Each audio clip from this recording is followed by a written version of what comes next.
საღამო მშვიდობისა არტ-კაფე ნომერ 21 და რუსთავის ახალგაზრდა ხელოვანთა ასოციაცია იწყებს ინტელექტუალურ თამაშების სერიას. პირველი თამაში, რომელიც დღეს 2 ივლისს გაიმართება, წარმოდგენილია შემდეგი 6-ეულის სახით, რომლის კაპიტანი გახლავთ ზურა ფანცულაია. მაშასადამე მინდა წარვადგინო ზურა ფანცულაიას 6-ეული. გურამ ლაცაბიძე, თემურ თავხელიძე, ბაჩო კიკნაძე,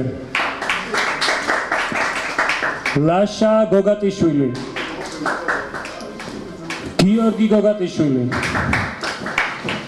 და 6-ეულის კაპიტანი ზურა ფანცულაია. მივესალმები ზურა ფანცულაიას 6-ეულს, მადლობა მინდა გადაგიხადოთ ბიჭებო მოსვლისთვის. იმედს ვიტოვებ, რომ დღევანდელი ჩვენი თამაში საკმაოდ პროდუქტიული, ნაყოფიერი იქნება და ეს ცალსახად თქვენს შედეგობრივ მხარეზეც აისახება. თამაშის დაწყებამდე კაპიტანს ორიოდე სიტყვით ვთხოვ, რომ გაგვაცნოს ის 6-ეული, რომლითაც დღეს არტ-კაფის წინააღმდეგ უნდა ითამაშონ მოაზროვნეებმა. მოგესალმებით ბატონო წამყვანო, პირველ ყოვლისა დიდ მადლობას მოგახსენებთ ამ შესანიშნავი შესაძლებლობისთვის. ჩემი გუნდის წევრები კი გახლავთ შემდეგი ადამიანები: ქალაქის ცნობილი პოეტი გურამ ლაცაბიძე, ფეხბურთელი ლაშა გოგატიშვილი, ინჟინერიის ფაკულტეტის სტუდენტი თემურ თავხელიძე, ინტერიერის ფაკულტეტის სტუდენტი ასევე ბაჩანა კიკნაძე, გუნდის უხუცესი წევრი გიორგი გოგატიშვილი და თავად არქიტექტურის ფაკულტეტის სტუდენტი ზურა ფანცულაია. ძალიან კარგი, ბატონო ზურა, მე კიდევ ერთხელ მადლობას გადაგიხდით. იმედს ვიქონიებ, რომ ჩვენი დღევანდელი თამაში საკმაოდ საინტერესოდ ჩაივლის და დროა დავიწყოთ, გავაჟღეროთ პირველი კითხვა, თუმცა სტანდარტული რასად როდის ინტელექტუალური თამაშის ფორმატისგან განსხვავებით, ჩვენ კითხვების არჩევითობას ვამყარებთ კაპიტანის ნებასვორულზე. ბატონო ზურა, რომელი კითხვა გინდათ რომ გაჟღერდეთ პირველი ნომრით? ჩვენი მეგობრის პატივსაცემად კითხვა ნომერი 2-ით დავიწყებთ დღევანდელ შეხვედრას. კითხვა ნომერი 2. მე-9 საუკუნეში მოღვაწე ბაღდადის მთავარმა მკურნალმა არ-რაზიმ ერთხელ ქალაქის სხვადასხვა რაიონში ხორცის ნაჭრები ჩამოაკიდებინა, სადაც მოგვიანებით კონკრეტული ობიექტი დაწესებულება იქნა აშენებული. ბატონო ზურა, 1 წუთის განმავლობაში თქვენმა 6-ეულმა უნდა დაასახელოთ მიზეზი, თუ რატომ ჩამოკიდეს ხორცი და რა ტიპის დაწესებულება იქნა აშენებული.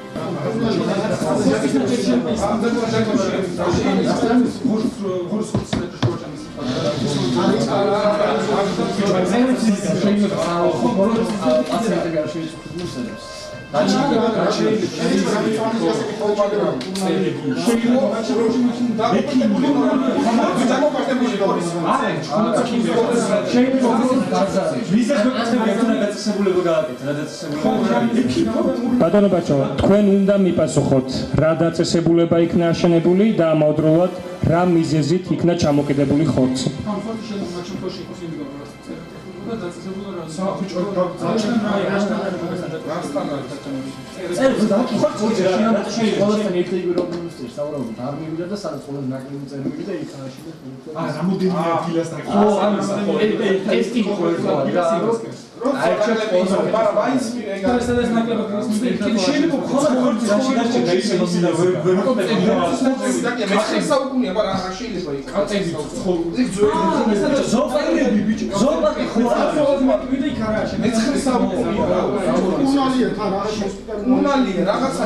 ბატონო ზურა, შეწყდეს კამათი. ბატონო ზურა, თქვენ უნდა დაასახელოთ თქვენი გუნდის წევრი, რომელიც უპასუხებს კითხვას, ან თავად აიღოთ პასუხისმგებლობა კითხვის პასუხზე. თემურ თავხელიძე უპასუხებს უცნობ კითხვას. ხორცი ჩამოკიდა სავარაუდოდ, იმიტომ რომ ეს ერთგვარი ტესტი, სადაც ყველაზე ნაკლები მწერი მოიკრიდა თავს, იმ ადგილას აშენდა მომავალში საავადმყოფო. ანუ თქვენ ამბობთ, რომ არ-რაზის მოცემული მექანიზმი მიზნად ისახავდა მწერების რაოდენობის დათვლას? შეიძლება ითქვას. ანუ მე-9 საუკუნეში არაბებს ძალიან აქტუალურად დაინტერესებდა წერების რაოდენობა. საბოლოო პასუხი, დაწესებულება, რომელიც უნდა აეშენებინა არ-რაზის მე-9 საუკუნის ბაღდადში. საავადმყოფო. კეთილი. პასუხი მიღებულია, ახლა კი სწორი პასუხი. ბატონო ზურა, თუ შეიძლებათ სწორ პასუხს რომ მოусმინოთ, მე-9 საუკუნის მოღვაწე ბაღდადის მთავარი მკურნალი არაზი, რომელიც გამოირჩეოდა არაორდინალური მიდგომებით, წეგან ვერსიამ სწორად გაიჟღერა, რომ ეს იყო ერთგვარი ტესტი, რომლითაც ხორცის ჩამოკიდების მიზანი, მექანიზმი იყო შეემოწმებინათ ქალაქში ყველაზე ნაკლებად დაბინძურებული ადგილი, სადაც საბოლოო ჯამში უნდა აეშენებინათ ჰოსპიტალი, საავადმყოფო. და ეს კითხვა, რა თქმა უნდა, მოაზროვნეების სასარგებლოდ და 1-0. მოაზროვნეებმა მაჟორულ ნოტაზე დაიწყეს დღევანდელი თამაში. ჩვენი თამაში გრძელდება, კაპიტანს კიდევ ერთხელ ვთხოვ დაასახელოს ნომერი, რომლის მიხედვითაც უნდა გაჟღერდეს კითხვა. 7. კეთილი. კითხვა ნომერი 7. ალბათ გაკვეთილზე ყველა მეტნაკლებად ვცდილობდით გვეთამაშა როლი, რომ ვისმენდით გაკვეთილს, ხშირ შემთხვევაში ნაწილობრივ პროდუქტიული იყო მსვლელობა და მეთოდიკა პედაგოგების და აქ გურამ ლაცაბიძეს ამდენადაც გაჟღერდა, რომ ის არის პოეტი და წესით და რიგით მას ფილოლოგიასთან, მეთოდიკასთან უფრო მეტი სიახლოვე უნდა კონდეს და ალბათ ეს კითხვა გუნდისთვის უნდა იყოს ძალიან მარტივი. თუმცა ნაწილობრივ მოიაზრებს მიდგომებს, რომლითაც მათემატიკაა წარმოჩენილი. ერთ-ერთ გაკვეთილზე, როდესაც მასწავლებელი ცდილობდა მოსწავლეებისთვის წილადები აეხსნა, მან შემდეგი სახის მაგალითი მოიყვანა. მასწავლებელმა დასვა კითხვა: რას მივიღებთ თუ ხორცის ნაჭერს გავყოფთ ორ ნაწილად? მოსწავლეების პასუხი შემდეგი იყო: 2/9. მასწავლებელმა კიდევ ერთხელ დასვა კითხვა: თუ პირველ ნახევარს გავყოფთ ორ ნაწილად, მაშინ რას მივიღებთ? მოსწავლე უპასუხა: 4/4-ს. შესაბამისად გრძელდებოდა კითხვა და პასუხიც ლოგიკურად სწორი იყო, სანამ მასწავლებელმა ბოლო კითხვა არ დასვა: რას მივიღებთ თუ ყოველ 1/32 ხორცის ნაწილს გავყოფთ ორ ტოლ ნაწილად? თქვენ, ბატონო ზურა და ბატონო გურამ, 1 წუთის განმავლობაში უნდა დაასახელოთ მოსწავლის პასუხი. ბიჭო, რამე ესეც ის არა.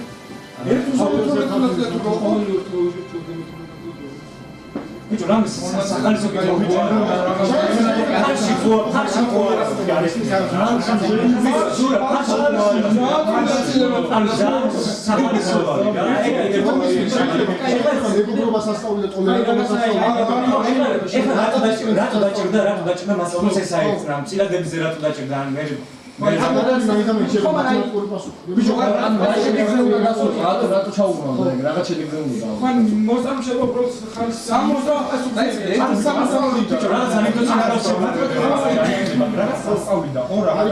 თავიდან შეიძლება სწორად მე ბოლოს ანუ ეგეთი ამოვიდა თამბათ ხელში ან რაღაც ეგეთი ბიჭო წინა და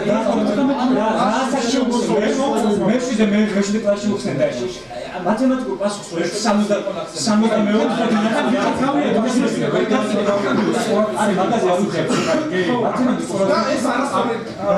მათემატიკური პასუხი არ არის.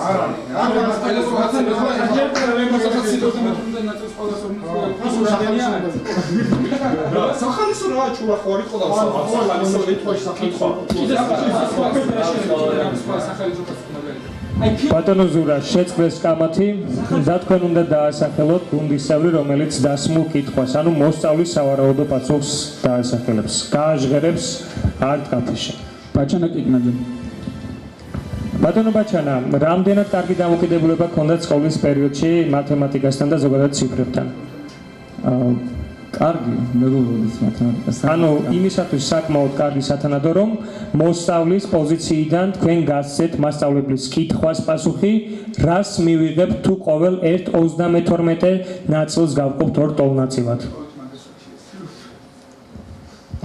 ხო, რატომღაც მათემატიკური კუთხით არ ვიფიქრეთ ამ მოსწავლის, რომ მათემატიკურად კიდევ გაეცა, ანუ ეს უსასრულობამდე რამდენ ნაწილს მივიღებთ. ანუ თუ ჩემი აზრით და ალბათ გუნდის აზრითაც, თუ მასწავლებელი მივიდა 32 ნაწილამდე, მოსწავლის უკვე ნერვები აეშალა, უკვე ჩავიდა და კიდევ ორჯერ გაყოფით, ალბათ სახუმაროთ ან გულუბრყვილოთ უპასუხა, რომ 30 თუ გავყავდეთ კიდევ ხორცის ნაჭერს მივიღებდით წულად დაკერპილ ხორცს, ანუ ფარს. ანუ თქვენ გინდა თქმა რომ ირიბად ქვეტექსტი მასწავლებლის აი ამ წილადების ახსნისნა გახლავთ მოსწავლეებში გამოეწვია შიმშილი? ან იყო პერიოდი, როდესაც მოსწავლეებს ცნობიერად მარტო ფარში მოვიდათ? ანუ მათემატიკური მთელი ტესტის პასუხი დადის იქამდე, რომ მოსწავლეებმა წილადები აღიქვეს როგორც ხორცის შემადგენელი ნაწილი. თქვენი პასუხი მიახლოებით შინაარსობრივად ჩემს აზრს ეთანხმება. საბოლოო პასუხი ფარში. კეთილი. სწორი პასუხი. მასწავლებლის მიერ დასმულ კითხვაზე თუ რას მივიღებდით ყოველ 1/32 ხორცის ნაწილი რომ გაგვეყო 2 ტოლ ნაწილად, მოსწავლის მხრიდან შემდეგნაირად ჟღერდა. ფარში და მოაზროვნეები დაწინაურდნენ 2-0.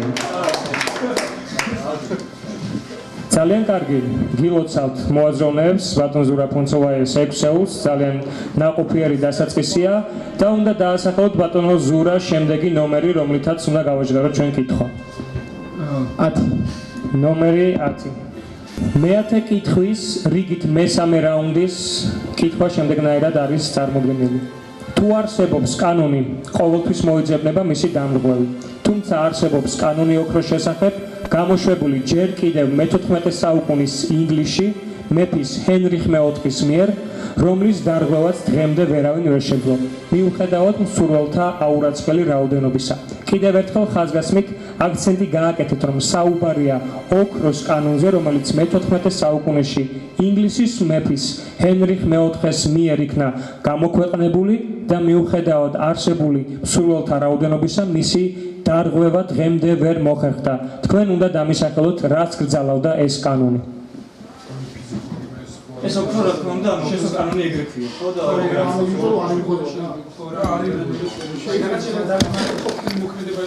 არა, ოქროს კანონი გუნდის მიერ არასწორად იქნა გაგებული, ეს წმინდა წყლის მეტალს ეხებოდა და არა რაღაც დიახ. ოქროს კანონი ან რა შეიძლება იყოს? ანუ ოქროს მონეტების მოჭრა საიდან დაიწყო? ფული დაჭრა ოქროს. არა, ეს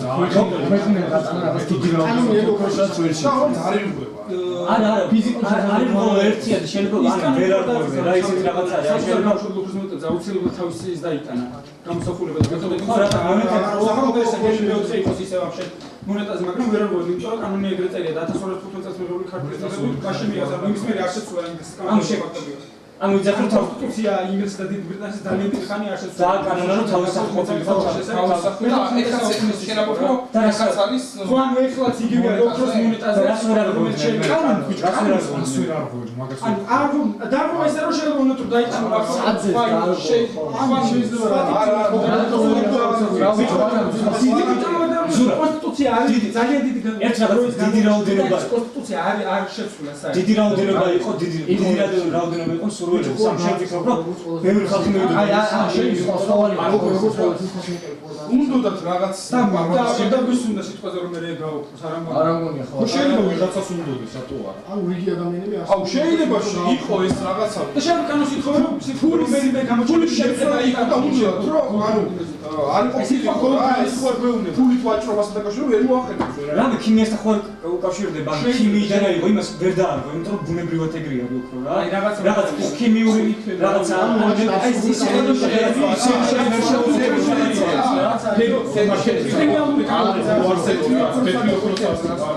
ან მაგას კარუძახ რაღაც ისეთ კანონი ხო ბატონო ზურა თუ შეიძლება შეწყდეს კამათი შეწყდეს კამათი და დაასახელეთ ის კონკრეტული აკრძალვა რომელიც ამ კანონით იყო განპირობებული ვინაიდან რადგანაც ერთი გამოკვეთილი ვერსია ბოქჩუბში და მე მეკუთვნის თავად დავასახელებ ვიმჯერებთ იმ შესახებ რომ ზოგადად დიდ ბრიტანეთში კანონი და ზოგადად კონსტიტუცია საკმაოდ დიდი ხნის წინ და ზოგადად ძალიან დიდი ხნის განმავლობაში არ შეცვლა ვივარაუდეთ რომ ჰენრი მე-4 თუ სწორად მახსოვს მე-14 საუკუნეში გამოსცა კანონი რომლის მიხედვითაც ოქროს მონეტაზე საკუთარი ბიუსტის ან ზოგადად საკუთარი გამოსახულება დაიტანა და ვინაიდან რადგანაც იშვიათად ხდება კონსტიტუციის შეცვლა მოსახლეობის დაჟინებული მოთხოვნის მიუხედავად ალბათ ვერ შეცვალეს ის რომ კლავაც მისი გამოსახულება არის დატანილი ოქროს მონეტაზე. ნუ ალბათ მოსახლეობა სურდა რომელიმე სხვა გამოჩენილი მეფეს გამოსახულება დაეტანა თუნდაც ელიზაბეტის ან ვიქტორიას.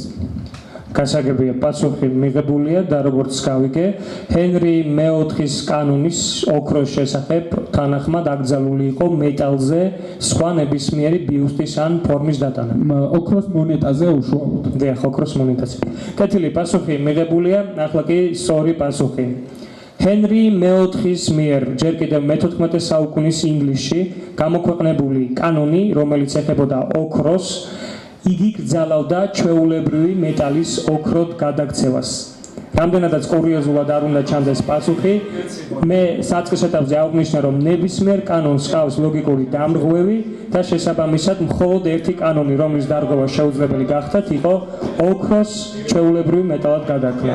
კეთილი, მოაზროვნეები ამ კითხვაში დამარცხდნენ და 2-1 მათ სასარგებლო ჯერ კიდევ ამარცხებენ არტ კაფე ნომერ 21-ის შემადგენლობას.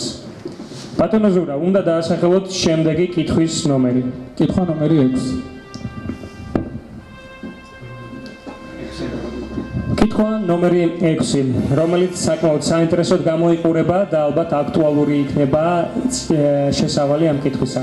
მოგეხსენებათ, წონის მატება დღევანდელ რეალობაში არა მხოლოდ ადამიანებს აწუხებთ, არამედ ისეთ არქიტექტურულ ქმნილებებსაც, როგორიცაა თუნდაც ეიფელის კოშკი, რომელიც წლების განმავლობაში ახერხებს ტურისტების ყურადღების ცენტრში ყოფნას და რომელიც არქიტექტურულ ნიმუშად არის მიჩნეული. ყოველ 7 წელიწადში ერთხელ მოცემული ეიფელის კოშკი იმატებს წონაში. თქვენ უნდა დაასახელოთ 1 წუთის განმავლობაში მიზეზი თუ რით არის განპირობებული ეიფელის წონაში მატება. ვადამდელ პასუხს ავიღეთ ბატონო წამყვანო. კეთილი, ვინ უპასუხებს ბატონო ზურა? თავად ვიპასუხებ ბატონო წამყვანო, ვინაიდან რადგან თქვენ აღნიშნეთ, რომ ყოველ 7 წელში ერთხელ იმატებს წონაში, ვარაუდობთ, რომ ყოველ 7 წელში ერთხელ თავიდან ღებავენ ეიფელის კოშკს თავიდან ბოლომდე. ანუ საღებავების ნამატი რაოდენობა იწვევს ეიფელის წონაში მატებას. ეიფელი საკმაოდ დიდი რკინის კონსტრუქციაა, შესაბამისად საკმაოდ დიდი რაოდენობის, საგრძნობი, დიდი კილოგრამის შეიძლება ტონობის საღებავი იხარჯება და ამიტომ ეს მნიშვნელოვან სხვაობას გვაძლევს წონაში. კეთილი. კაპიტანის პასუხი მიღებულია, ახლა კი სწორი პასუხი. ყოველ 7 წელიწადში ერთხელ ეიფელის კოშკი წონაში იმატებს და ამის მთავარი განმაპირობებელი მიზეზი არის ის, რომ სწორედ 7 წელიწადში ერთხელ ხდება ეიფელის გადაღება. მოაზროვნეებმა ეს კითხვაც აიღეს და 3-1. გრძელდება ჩვენი თამაში, როგორც ხედავ, გუნდში საკმაოდ პოზიტიური განწყობილებაა და კიდევ ერთხელ ვთხოვ კაპიტანს დაასახელოს ციფრი, რომლის მიხედვითაც უნდა გაჟღერდეს კითხვა. 4. ნომერი 4.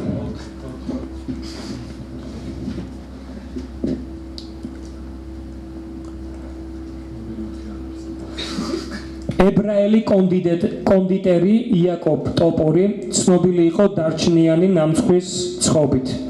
ნამცხვრის რეცეპტებს იგი საიდუმლოდ ინახავდა და მიუხედავად მრავალი მაცდური შეთავაზებისა, არავისთვის გაუნდია. ერთადერთი, რასაც თავისი ქალაქის მცხოვრებლებს პირდებოდა, იყო ის, რომ მისი გარდაცვალების შემდეგ ცნობილი გახდებოდა ნამცხვრის დამზადების წესი. თქვენმა ექსეულმა ბატონო ზურა 1 წუთის განმავლობაში უნდა დაასახელოს რა ფორმით მოახერხებდა ცნობილი კონდიტერი იაკობ ტოპორი, რომ თავისი რეცეპტი ყველასთვის საჯაროდ გაენდო.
ბატონო ზურა, თუ შეიძლება შეწყდეს კამათი და გუნდის წევრი, რომელიც უპასუხებს კითხვას, თუ რა ფორმით აპირებდა ებრალი კონდიტერი იაკობ ტოპორი მოსახლეობისთვის საჯაროდ გაენდო თავისი ეგრეთ წოდებული სავიზიტო დარიჩინის რეცეპტი. კვლავაც ბაჩანა კიტნაძე გვიპასუხებს.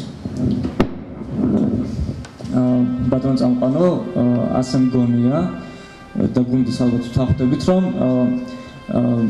სიცოცხლეში არ უმხელდა და არ უნდა რომ გაემჟღავნებინა თავის საიდუმლო და დარწმუნებული ვარ არც თავის სიკვდილის მერე უნდა რომ დაეტოვებინა, თუმცა ჩემს აზრით ეს იქნება გარდაუვალი, იმიტომ რომ სიკვდილის მერე მას, როდესაც შესაბამის პროცედურებს ჩაუტარებდნენ დასაფლავებამდე, მას სხეულზე ექნებოდა ეს რეცეპტი სხეულის ისეთ ნაწილზე, რომელიც არ ჩანდა. ან ეს შეიძლება ყოფილიყო, ანუ რომ დანატოვარი, რომ არ შეიძლება არ დაუწყებოდა ამ პროექტის თავმოყრებს გაიგო და შემდეგ სხეულს გაეკეთებინა. თუ ბატონო ბაჩანა, თქვენი პასუხიდან აზრის მიხედვით თქვენ ამბობთ, რომ მას სხეულზე ქონდა სვირინგი, რომელიც საბოლოო ჯამში კი, რეცეპტი ქონდა ამოსვირინგებული. რეცეპტი ქონდა ამოსვირინგებული. რაღაც, ანუ სხეულზე ქონდა ისეთი რაღაც, რაც ხო ინგრედიენტი, ან რაღაც, რაც ახსნიდა ამ კეთილი, პასუხი მიღებულია. ბატონო ზურა, მსჯელობის პროცესში თუ გაჟღერდა სხვა რაიმე ალტერნატიული ვერსია აღნიშნულ კითხვასთან მიმართებაში? დიახ, ქონდა საკმაოდ ზოგადი ანდერძის ვერსია, ასევე ქონდა ბალზამირების ვერსია, თუმცა საბოლოო ჯამში მაინც გუნდმა ეს უცებ. თქვენ ძალიან ბევრი ვერსია ქონდა, თუმცა ეს პოზიტიურია, რომ ბევრი ვერსია ქონდა, თუმცა ალბათ ნეგატიურია ის, რომ არც ერთი ამ ვერსიათაგანი არ იყო სწორი. ახლა კი სწორი პასუხი. მოცემული პირობის თანახმად იაკობ ტოპორი მოქალაქეებს გაანდობდა საჯაროდ რეცეპტს აღნიშნული თავისი სავიზიტო დარიჩინისა შემდეგი გზით. მისი გარდაცვალების შემდეგ მისი საფლავის ქვაზე დაიწერებოდა აღნიშნული რეცეპტი. მოაზროვნეებმა ვერ აიგეს მოცემული კითხვა და ანგარიში გახდა 3-2. ბატონო ზურა, დაასახელეთ შემდეგი ციფრი, რომლის მიხედვითაც უნდა გაჟღერდეს კითხვა. 5. ნომერი 5. ტეხასის შტატის პატარა ქალაქის მოსკოვის მცხოვრებლები ხშირად ზარალდებიან სახელწოდების გამო. როდესაც ქალაქის მთავარ პოსტალიონს ხელში ამოვიდა, რომ სხვა შტატებიდან მოსული წერილები მიდიოდა მაშინდელი საბჭოთა კავშირის მოსკოვში, მან გააგზავნა თავისი მოგზაურებული თხოვნა. ანუ პოსტალიონი, რომელიც არასრულად ღებულობდა მექსიკის მოსკოვიდან მიღებულ წერილებს, მან თხოვნით მიმართა საბჭოთა კავშირის მოსკოვს. თქვენ 1 წუთის განმავლობაში უნდა დაასახელოთ, თუ როგორ გამოიყურებოდა პოსტალიონის თხოვნა საბჭოთა კავშირის მოსკოვის მიმართ. ბატონო წამყვანო, მე მგონი კითხვაში დასაწყისში ტეხასი ახსენდა და შემდგომ მექსიკა და იქნებ თავიდან გაგვიმეოროთ კითხვა. ტეხასის შტატის პატარა ქალაქი, რომელსაც ერქვა მოსკოვი და რომლის მოსახლეებიც ხშირად ზარალდებოდნენ აი ამ სახელის გამო.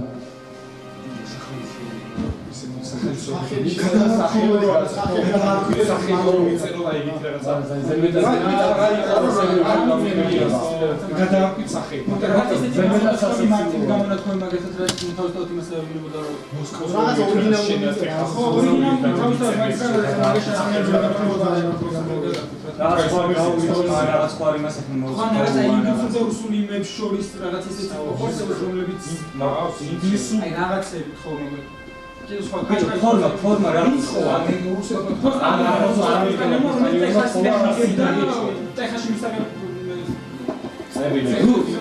საბჭოთა კავშირში გამოუგზავნა, ანუ საბჭოთა კავშირში მოწერა. ხო ეს არის, ანუ არა რა შეიძლება ტეხასელმა. მე მგონი რომ საფრანგეთიდან მოდის მოსკოვში.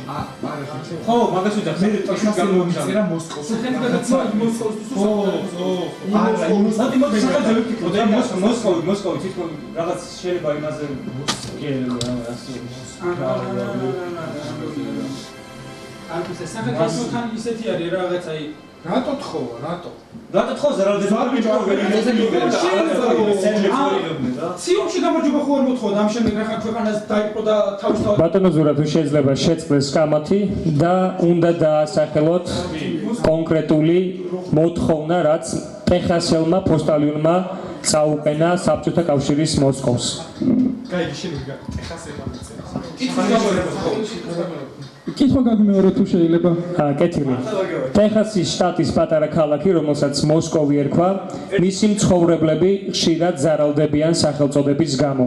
როდესაც ტეხასის მოსკოვის მთავარ პოსტალიონს ხელში ამოუვიდა, რომ სხვა შტატებიდან მოსული წერილები მიდიოდა მაშინდელ საბჭოთა კავშირში, მან გააგზავნა დიდ მოსკოვში თავისი მოგზაურებული თხოვნა და სწორედ მოცემული თხოვნა უნდა გაჟღერდეს თქვენი გუნდის მიერ. ვინ უპასუხებს ბატონო ზურა? გურამლაცაბიძე. მე ვფიქრობ, რომ თხოვა გადაერქმიათ სახელი მოსკოვისთვის.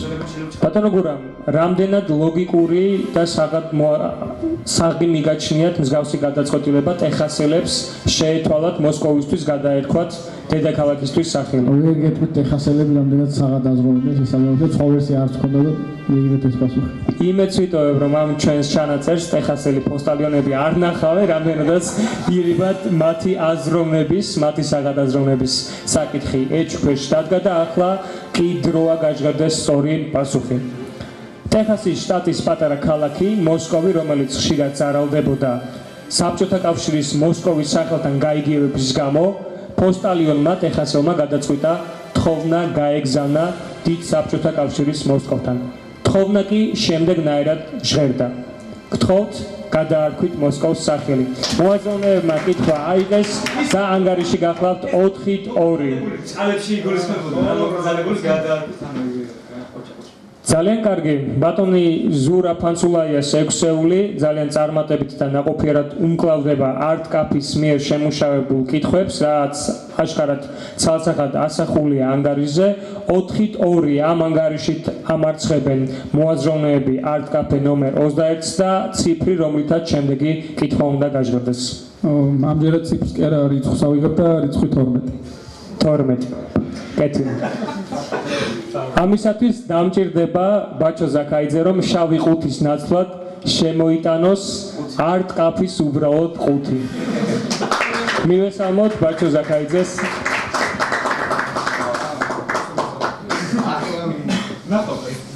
ბატონო ზურა, თქვენს გუნდში რამდენი ხართ დასაქმებულები?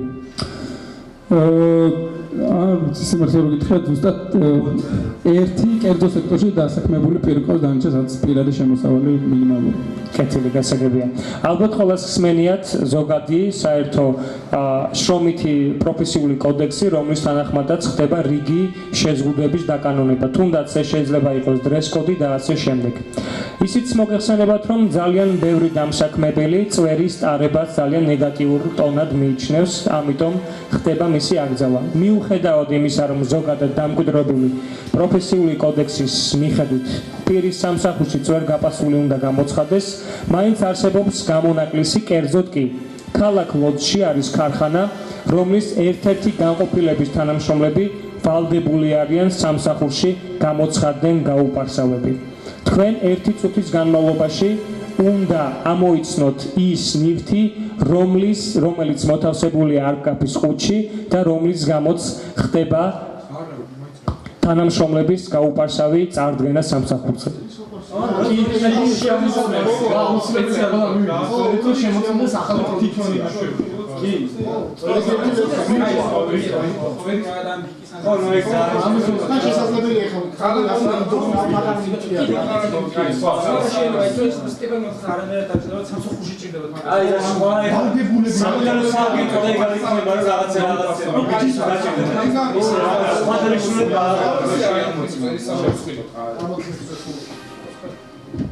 როგორც ხედავ, თქვენ სექსუალურ ბატონო ზურა გვაქვს პასუხი. ვინ უპასუხებს? უპასუხებს კითხვას. გუნდის ვერსიით ვფიქრობთ, რომ შავყუთში თუ უფროსად არტკაფის ყუთში უნდა იყოს წვერის საპარსი და შესაბამისად რომელიმე წვერის საპარსი ფირმის თანამშრომლები არიან ზემოთხსენებული ადამიანები, რომლებიც ვალდებულები არიან ატარონ წვერი იმის გამო, რომ დაატესტონ წვერის საპარსი. ბატონო გურამ, არ უშვებთ იმ ალბათობას, რომ ისინი ვალდებულები იყვნენ არა მხოლოდ წვერი საპარსის დასატესტად, არამედ თავად წვერ საპარსი ქაფის დასატესტად. ქაფი არ იქნება და არსებობს ევროპულ პრაქტიკაში არის ერთჯერადი ქაფები, რომლებიც ჩვენს არტკაფის ხუთში ძალიან მარტივად მოთავსდება. ჩვენ მაინც ვფიქრობთ, რომ წვერ საპარსია და საბოლოო პასუხი გუნდის ფანსულაი სექსეულის არის, რომ არტკაფის ამ არა შავ არამედ შავ ხუთში მოთავსებული უნდა იყოს წვერ საპარსი. და ფირმას ხომ ვერ დაასახელებთ ბატონო გურამ წვერ საპარსს? ჯილეტი იყოს პირობითი. კეთილი. პრინციპში ამას არსებითი მნიშვნელობა არ აქვს ბრენდს, ეს უბრალოდ ერთგვარი გადახვევა იყო თემიდან. კეთილი, პასუხი შემდეგნაირია. გთხოვთ გახსნათ არტკაფის ყუთი და დააფიქსიროთ რა დევს მოცემულ ყუთში. მოაზროვნეებმა კიდევ ერთხელ წარმატებით გაართვეს თავი დასმულ კითხვას და ისინი დაწინაურდნენ. ანგარიში გახლავთ 5-2 მოაზროვნეების ეს წვერ საპარსს აჩუქრეთ ხოლმე მოგვეცემა შეგვიძლია მოცემული იდეა გავითვალისწინოთ და თამაშის დასრულების შემდეგ საუკეთესო მოთამაშეს სწორედ მოცემული წვერ საპარსი სიმბოლურად გადაეცეს. ჩვენი გოგოა. კეთილი. ბატონო ზურა, კიდევ ერთხელ გთხოვთ დაასახელოთ ნომერი, რომლის მიხედვითაც უნდა გაჟღერდეს 9. მოგეხსენებათ 5-2 სასარგებლო არის მოცემული თამაში მოაზროვნეებისათვის და შემდეგი კითხვა, რა თქმა უნდა, სწორად გამოცნობის შემთხვევაში დაასრულებს ჩვენს დღევანდელ თამაშს. შემდეგი კითხვა კი შემდეგნაირად გაჟღერდება. როგორც პალეონტოლოგიური მონაცემებიდან ჩანს, ჰომოს რამდენიმე ქვესახეობა არსებობდა. ჩვენთან ჰომო საპიენსთან ყველაზე უფრო ახლოს დგას ნეანდერტალელების აღწერა. ისევე როგორც ჩვენი წინაპრები, ნეანდერტალელები ცხოვრობდნენ ტომებად, ჰქონდათ სამუშაო იარაღი, განვითარებული ხელოვნება. თუმცა თანამედროვე არქეოლოგიის ფუძემდებლის ლუის ბინფორდის თანახმად, ნეანდერტალელების სოციალური ცხოვრება მკვეთრად განსხვავდებოდა ჰომო საპიენსის სოციალური ცხოვრებისაგან. კერძოდ კი შემდეგი განსხვავება მოიაზრებდა, რომ მამრები იყვნენ სრულად ასოციალურები, ცხოვრობდნენ ტყეში, ვერ ახდენდნენ ადაპტაციას დიდ ჯგუფებში და მხოლოდ დროდადრო მოდიოდნენ მდედრობით სქესთან სექსუალური კავშირის დასამყარებლად. ბინფორდის თანახმად, სწორედ ნეანდერტალელი მამრების ასოციალურობა გაახლავთ დღევანდელ რეალობაში არსებული ერთ-ერთი ავადმყოფობის სინდრომის გამომწვევი მიზეზი.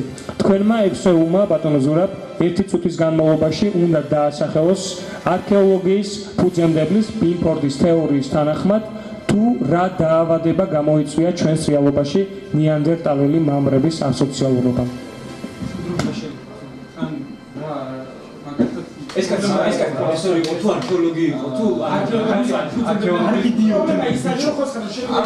შეიძლება იპოთეზა დაემართათ რა. აი ხო, მაგის პრობლემა მაგიტოს გარიყვნებიდან ხო დროულად ახერხებდნენ. ხო, მაგრამ სინდრომი უნდა იყოს.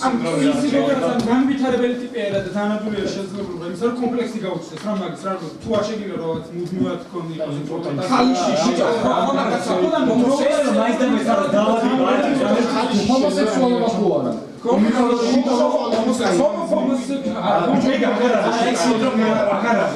სინდრომი ავადმყოფობა ძალიან დისკრიმინაციული რაღაცა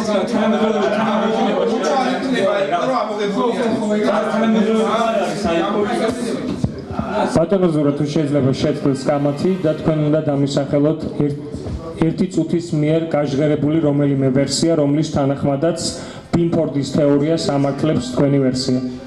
თავად უპასუხე ბატონო წამოყვანა, ჩვენი აზრით ეს დაავადება სინდრომი არის იმპოტენცია. თქვენ ფიქრობთ ბატონო ზურა, რომ ნეანდერტალელი მამრების ასოციალურობა შემდგომში გახდა მიზეზი დღევანდელ რეალობაში იმპოტენციის? არა, ანუ სიმბოლურად შეიძლება მსგავსი ქცევა გავაიგივოთ იმპოტენციის ქმედებასთან და დაუკავშიროთ ეს დასახელება. კეთილი ბატონო ზურა, პასუხი მიღებულია. სწორი პასუხი. ლუის ბინფორდის თეორიის თანახმად, ნეანდერტალელი მამრების ასოციალურობა, მათი ცალკე ტყეში ცხოვრება და დიდ ჯგუფებში ადაპტაციის დაქვეითებული უნარი გახდა მიზეზი იმ დაავადებისა, რომელსაც დღეს აუტიზმი ქვია. მოაზროვნეებმა სამწუხაროდ ვერ აიღეს მოცემული კითხვა და ანგარიში გახლავთ 5-3.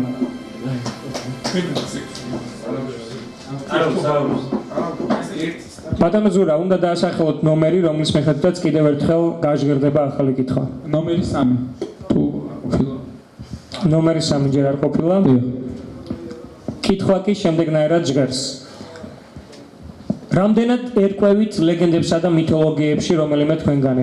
ბატონო ზურა, თუ შეიძლება რომელიმე? ძირითადად მითოლოგიაში ჰოლივუდური ფილმებით ვერკვევით და ქართულ ლეგენდებში ზღაპრებით და ბაღის მასალით ალბათ. კეთილი. ამჯერად ლეგენდების მხრივ არ შემოვიფარგლოთ ვიწრო ლოკაციაში და ჰოლანდიური ლეგენდა გავაჟღეროთ, რომლის თანახმადაც ჰოლანდიელებმა ხმელეთი ზღვას გამოსტაცეს. მოცემული ლეგენდის თანახმად ჰოლანდიაში გოჯი მიწის მიმართ ძალიან დიდი დამოკიდებულება გააჩნიათ. ტურისტები ამსტერდამის აეროპორტ შიფჰოლში ყოფნისას უცაბედად დარწმუნდებიან იმაში, რომ ზღვისგან მიტაცებული ყოველი მიწის გოჯი ჰოლანდიაში ოქროს ფასს იღებს. რამ შეიძლება ამაში დაარწმუნოს ტურისტი? ერთი წუთის განმავლობაში თქვენმა ექსეულმა უნდა დაასახელოს პასუხი, რომლის მიხედვითაც ტურისტები წმუნდებიან ჰოლანდიელების მიწისადმი დამოკიდებულებაში.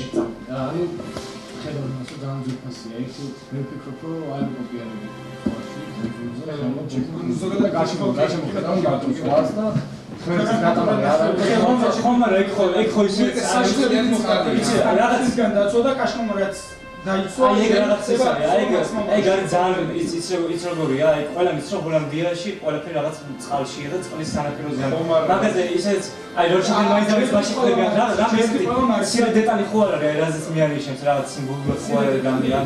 ან პირიქით აეროპორტს არ მიწას არ არის და რაღაცა ერთად დილას. აი ისეთ მაგ გამოსება თუ აეროპორტი გამოჩას, სასტუშოს იმაყოზე უკვე ხედავ რომ აკვალაფერდა და მაგალი არის, მაგალითად უმშლებათ, ეგ წყალი არის. მიწა არცეთი გუჩა.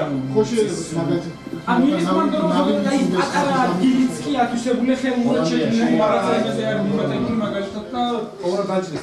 ხო რა. ბატონო ზურა, თუ შეიძლება შეწყდეს კამათი და დაასახელეთ მიზეზი, რის საშუალებითაც ნებისმიერი ტურისტი დარწმუნდება აეროპორტ შიფჰოლში მოხვედრისას. თავად უპასუხე ბატონო წამყვანო, ვარაუდობთ, რომ აღნიშნული აეროპორტი შიფჰოლდი, როგორც თქვენ ამბობთ, განთავსებული არის ხელოვნურად შექმნილ კუნძულზე, რაც თავისთავად ხაზს უსვამს იმას, რომ ქვეყნისთვის მნიშვნელოვანია თუნდაც რაც მინიმალური ფართობის ტერიტორიის ხმელეთ, ანუ ვარგისი ხმელეთის შექმნა, რომ იქ თუნდაც აეროპორტი გააკეთო და არ არის ისეთყვაზე ისეთ გაშლილი სივრცესაც აეროპორტი გაკეთდებოდა. ბატონო ზურა, თქვენს ექსეულს ქონდა თუ არა სხვა რაიმე ალტერნატივა ვერსია, რომელიც დასმულ კითხვას მოერგებოდა?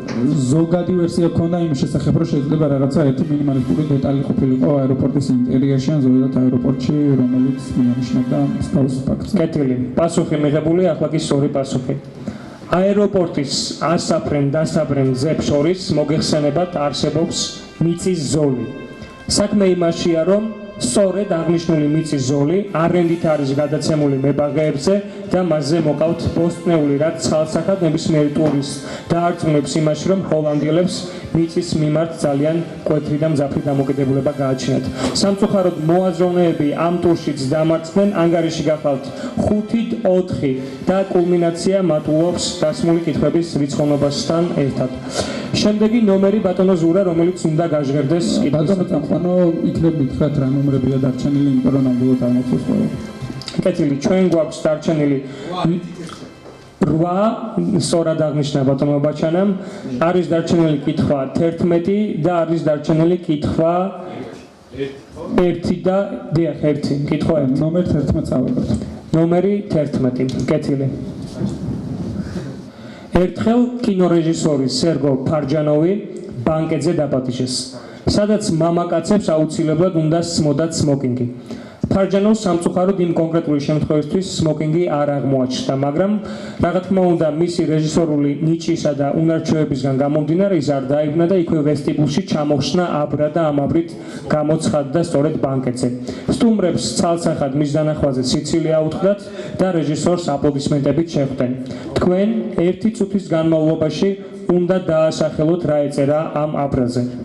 ბატონო წამყვანო, ვადამდელ პასუხს გავცემთ, თუმცა გადარჩენილი წუთი ალბათ არც არაფერში დაგჭირდება, ვინაიდან რადგანაც ალბათ ყველა აუდიტორიაში, მით უმეტეს ისეთ აუდიტორიაში, სადაც შეიძლება ბატონ სერგოს იფიქრა, რომ საჭიროა სმოკინგი, აუცილებლად იქნებოდა აბრა წარწერით no smoking, ინგლისური გამოსახულება, რაც თავისთავად გულისხმობს მოწევის აკრძალვას და არა რა თქმა უნდა სმოკინგის გარეშე გამოცხადებას დარბაზში. და თავისთავად უკვე კურიოზული სიტუაცია სწორედ ამ ფაქტმა შექმნა.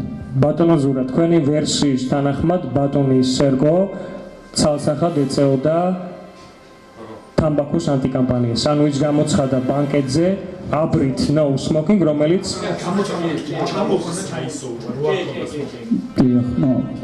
კეთილი. საბოლოო ვერსია მიღებულია, ახლა კი სწორი პასუხი.